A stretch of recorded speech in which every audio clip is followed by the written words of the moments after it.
ডাবলি বুট ভুনার আজকে নতুন একটা রেসিপি আপনাদের সাথে শেয়ার করব।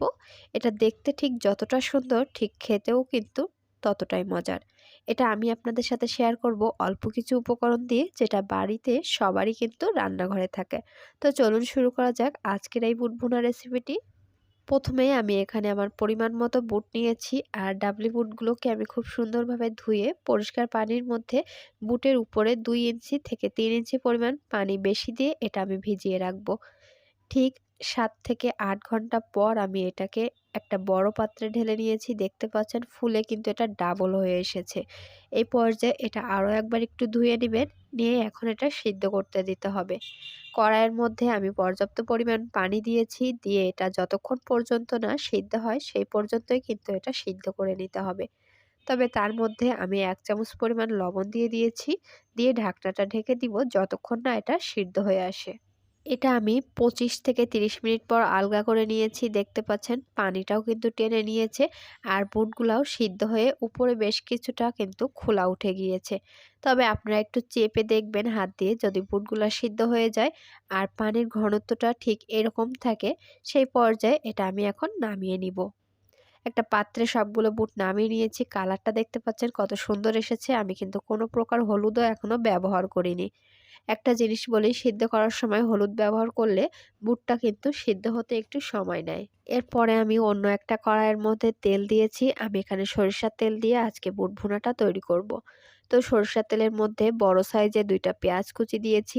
এটা যখন নাড়াচাড়া করতে একটু নরম হয়ে আসবে পেঁয়াজগুলো, সেই পর্যায়ে আমি এর মধ্যে দিয়ে দিব আগে থেকে কুচি করে রাখা ঝাল। এখানে আমি ৫ থেকে ৬টা কাঁচা ঝাল কুচি করে নিয়েছি। ঝালটা আপনাদের পরিমাণ বুঝেই দিবেন। এখন ঝাল আর পেঁয়াজটা আরও একটু যখন ভাজা ভাজা হয়ে আসবে, তখনই এর মধ্যে অ্যাড করে দিব 1/2 চামচ পরিমাণ রসুন বাটা, 1/2 চামচ পরিমাণ আদা বাটা। এরপর দিয়ে দিব আমি এখানে 1/2 চামচের একটু কম গরম মশলা বাটা।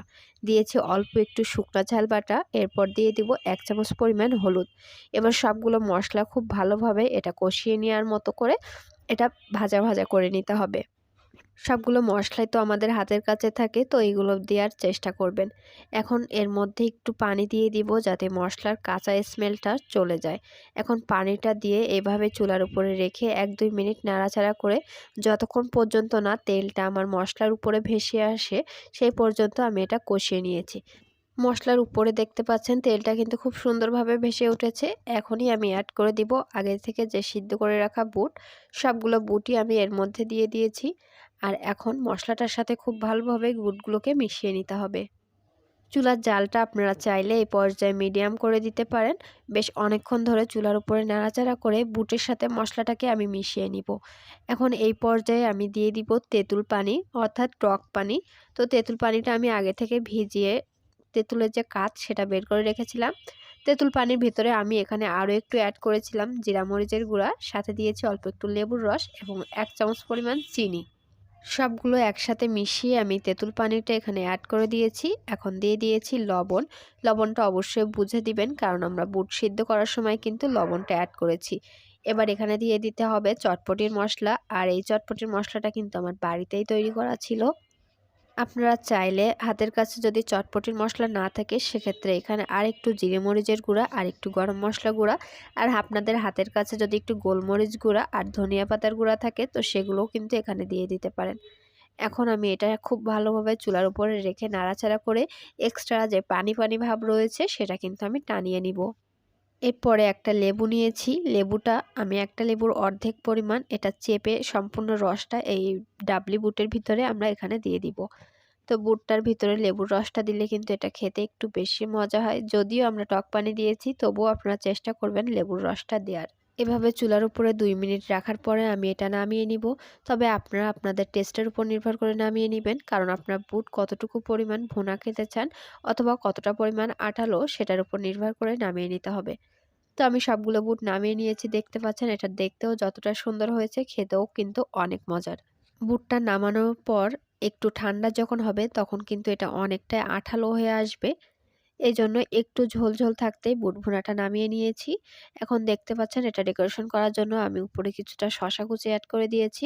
শসা কুচি দেওয়ার পর আপনারা চাইলে এখানে পেঁয়াজ কুচিটা দিতে পারেন। তবে যেহেতু বাড়ি খাওয়ার জন্য তৈরি করেছি, আমি পেঁয়াজ কুচিটা এখানে অ্যাড করব না। এখন এটা কিন্তু খাওয়ার জন্য পুরোপুরি রেডি। দেখতে পাচ্ছেন এটা কিন্তু বুটগুলা অনেক সফট হয়েছে এবং ফুলে ডাবল হয়েছে। এখন আপনারা পরিবেশন করতে পারেন। বিকালের নাস্তা কিংবা বাসায় যদি আত্মীয় আসে চাইলে কিন্তু আপনারা এই রেসিপিটা তৈরি করে নিতে পারেন। আমি যেভাবে দেখিয়েছি ঠিক সেভাবে যদি আপনারা ফলো করে রান্না করেন এটা কিন্তু খেতে অনেক মজার হয়ে থাকে। তো আজকের ভিডিওটি এই পর্যন্তই। ভিডিওটি যদি ভালো লেগে থাকে অবশ্যই চ্যানেলটা সাবস্ক্রাইব করতে ভুলবেন না। সাথে আমাদের ফেসবুক পেজটাও ফলো দিয়ে রাখবেন। যদি কোনো প্রশ্ন থাকে তো এই ভিডিওর কমেন্ট সেকশনে কমেন্ট করে জানাতে পারেন।